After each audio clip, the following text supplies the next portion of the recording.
আসসালামু আলাইকুম।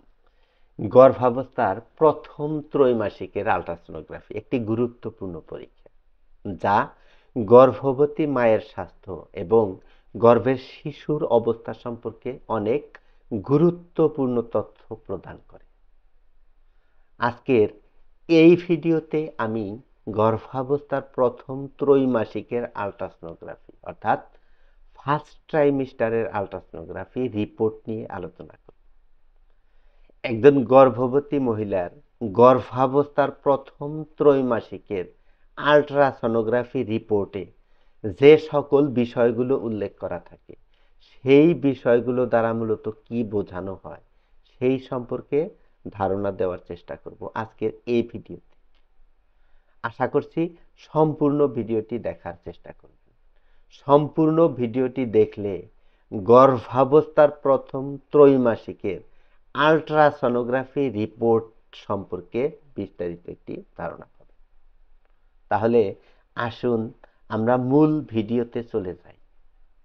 একজন গর্ভবতী মহিলা প্রথম ত্রৈমাসিকের আল্ট্রাসনোগ্রাফি রিপোর্টে যেই সমস্ত বিষয়গুলো উল্লেখ করা থাকে তা হলো ভ্রূণের অবস্থান, ফিটাল পজিশন, ভ্রূণটি জরায়ুতে কিভাবে আছে তা দেখা হয়। এটি জরায়ুতে লম্বালম্বিভাবে, তির্যকভাবে বা অন্য কোনো অবস্থানেও থাকতে পারে। ভ্রূণের সংখ্যা, নাম্বার অফ ফিটাস, গর্ভে ভ্রূণের সংখ্যা একটি নাকি একাধিক ভ্রূণ আছে তা এই স্ক্যানের মাধ্যমে জানা যায়। হৃদস্পন্দন বা হার্টবিট, ভ্রূণের হৃদস্পন্দন আছে কিনা এবং থাকলে তা স্বাভাবিক কিনা তা এই স্ক্যানের মাধ্যমে দেখা হয়। এটি গর্ভাবস্থার প্রায় 6 সপ্তাহ থেকে শুরু করে শোনা যেতে পারে। গর্ভাবস্থার বয়স, জেস্টেশনাল এজ, ভ্রূণের আকার মেপে গর্ভাবস্থার বয়স কত সপ্তাহ বা কত দিন চলছে তা নির্ণয় করা হয় এই স্ক্যানের মাধ্যমে। প্রসবের সম্ভাব্য তারিখ সম্পর্কে একটা ধারণা পাওয়া যায় এই স্ক্যানের মাধ্যমেই।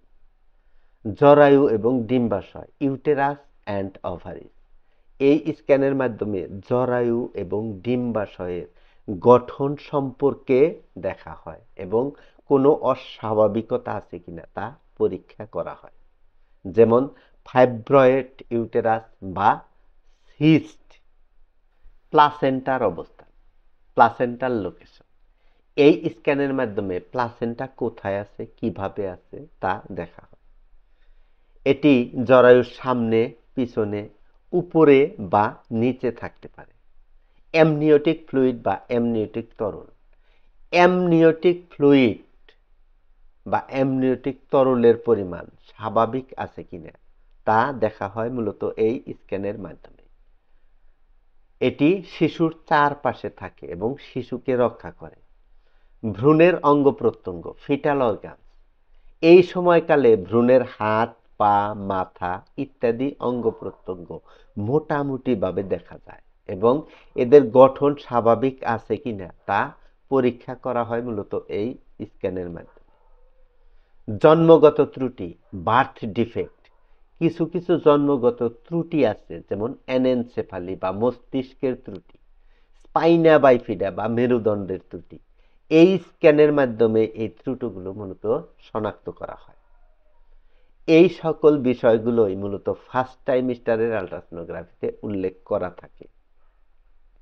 গর্ভাবস্থার প্রথম ত্রৈমাসিকের আল্ট্রাসোনোগ্রাফি অর্থাৎ ফার্স্ট ট্রাইমিস্টারের আল্ট্রাসোনোগ্রাফি একটি নিরাপদ এবং গুরুত্বপূর্ণ পরীক্ষা। এটি গর্ভবতী মায়ের স্বাস্থ্য এবং গর্ভের শিশুর সুস্থতা সম্পর্কে অনেক প্রয়োজনীয় তথ্য দিতে পারে। তাহলে এই ছিল মূলত ফার্স্ট ট্রাইমিস্টারের আল্ট্রাসোনোগ্রাফি নিয়ে আলোচনা, যে একজন গর্ভবতী মহিলার প্রথম ত্রৈমাসিকের আল্ট্রাসোনোগ্রাফি রিপোর্টে কি কি বিষয় সম্পর্কে উল্লেখ করা থাকে। আশা করেছি যে ভিডিওর মাধ্যমে আমি একটু হলেও বোঝাতে পেরেছি। যদি ভিডিওটি ভালো লাগে তাহলে ভিডিওটিতে একটি লাইক করবেন, একটি কমেন্টস করবেন এবং অবশ্যই অবশ্যই বন্ধুদের সাথে শেয়ার করবেন। ভালো থাকবেন, সুস্থ থাকবেন। সকলের সুস্থতা কামনা করে আজকের মতো এখানেই বিদায় নিচ্ছি। দেখা হবে পরবর্তী কোনো ভিডিওতে। সে পর্যন্ত সবার সুস্থতা কামনা করছি। আসসালামু আলাইকুম।